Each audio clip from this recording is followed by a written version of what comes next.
So I am now at the 1 year anniversary of using T-Mobile's home internet at the new address that I moved to last year in May. We are now officially in May. This is the 1 year anniversary. And I wanted to do some testing to share that with you guys, how it's performing today, right? We're making progress. This is now year 4 of me using the product. I've had it since the beta launch. And of course, next year in May, we'll update again to see how it's performing. So this go around with this testing, we are now all on all T-Mobile home internet customers are now subject to that 1.0 terabyte cap. And again, I will disclose it in this video. That cap is only for deprioritization. That cap, if you reach that cap, which I haven't, I'm not even close to it. But if you do go over 1.2 terabytes, it doesn't automatically mean that you will be slowed down. Keep that in mind.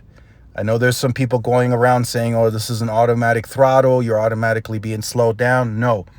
If your tower has the capacity, you will continue your services will work as intended, even if you go over 1.2 terabytes. Now, if you're on a site that's a bit more constrained, that has a bit more capacity issues or whatnot, then you might have issues after the 1.2 terabytes. You might be deprioritized behind mobile connection and behind another home internet connection that hasn't reached 1.2 terabytes.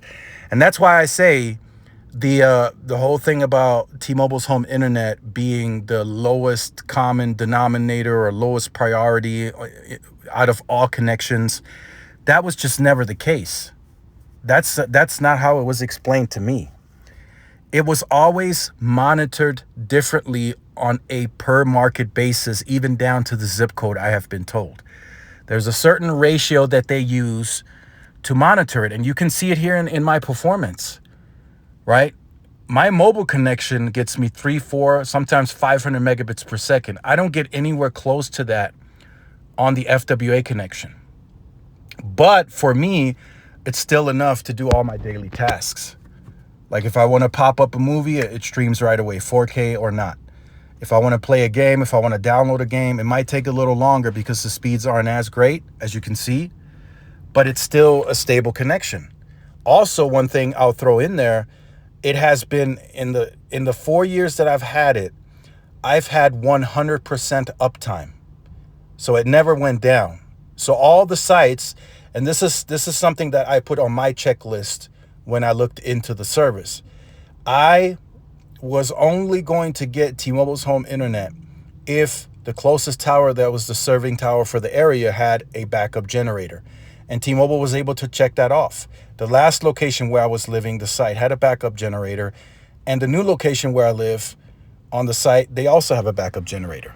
So for me, 100% uptime. This has never been down, not one time. Now, of course, I don't want to jinx it, but for me, it has worked. For me, it has allowed me to use 300, 400, 500, 600 gigs a month, sometimes 700. And as you can see, I'm not getting blistering speeds. I'm not doing 300, 400, 500, 600 megabits like some of you out there. And that's likely due to the constraint of the spectrum asset, right? It's 40 aggregated with 40, so 80 megahertz of N41. That's the most currently available until the foreseeable future. We're not lucky as some of these markets that are at 180, 190. But again, for me, the performance has met my needs, and that could change, right? That could change 6 months from now, a year from now. That's why I wanted to continue testing this, to kind of share that with you, the experience. Like, hey, look, I've had T-Mobile now in this area, and this is what it did last year, so I can reference back to this video, and then I can show you guys next year in May, like, hey, look, it's now totally different. It's like a totally different experience. It's slower. Or maybe I'll report back and say, hey, it's increased in speed. I've got C-band now. I got a new router. A lot of that can change within the next 6 to 12 months. They could pop up a new small cell, another tower. Who knows, right? I don't know. I don't know. I track the permits, so for now that's not the case, but that could come in the future. As you can see, 82 on the browsing, 92 on the streaming. Again, I have no problems. 1080p, 4K, it doesn't buffer, at least not yet. Could that be the case in the future? Possibly. And as soon as that does, of course, you know, I'll have a negative reaction to it because I'm a consumer. If I start seeing buffering, stuff not loading, I will report that back to you guys. I have to. It's an obligation, right? And then I let you know. Also, this is anecdotal. This is my experience.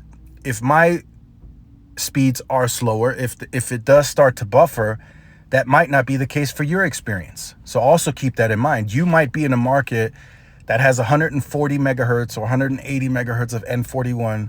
You got 20 megahertz of N25, 20 of N71, and your speeds are just fast. You got 10 gig circuits, multi-gig provisioned, and you have no issues. But that could be different for me, and then someone else could have a totally different experience from me. It could be even worse for them. Like right now, as you can see, the connection is fairly stable.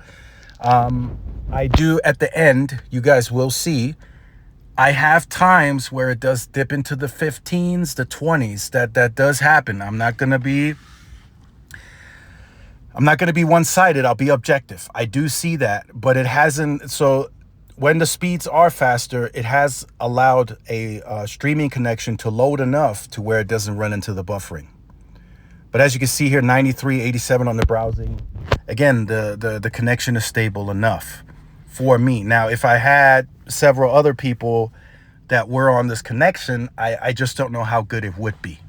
And that's something for you guys to look into as well. Like if you're watching this video right now and you're currently on the fence of wanting to switch to T-Mobile Home Internet, I would highly recommend the 15-day testing period. Because if you have a household of 4 or 5 people, right, you have to make sure that the connection speed is enough to handle all of the streams simultaneously. That's the big deal. Like T-Mobile wants to offer this new Home Internet Plus. They want to do the whole mesh system. But do they actually have enough throughput that you can take advantage of to serve everyone in the household? That's another big question. At the speeds that you're seeing here, right, the 40, 50, 60, 70, I might get away with 2 streams, right? And that's listed on many websites. Like when I first signed up for AT&T Uverse years ago, it was 50 down and 10 up. And it stated on the site, this is a consistent speed, but 2 streams of 4K is the most that we recommend that connection can do. And it might be the same case here. So you have to look at that as well. I would say if you have a household of 4, I would say you need at least between 2 to 250 megabits per second to be comfortable, because the connection does drop back and forth. So in here you will see, for the closeout of the video, you will see the connection drop here. You see it right there. Look, I'm at 20, 15, so that might still do a single stream of 4K depending on the platform. Netflix, this is fine, right? No issues. But some other ones that aren't well optimized, they might need that 30 to 25 megabits consistently. So I'll leave you with that. This is the 1-year anniversary of being at a new location. I was actually surprised that this got qualified because there's a Sam's Club right in line with that sector and there's no offloading.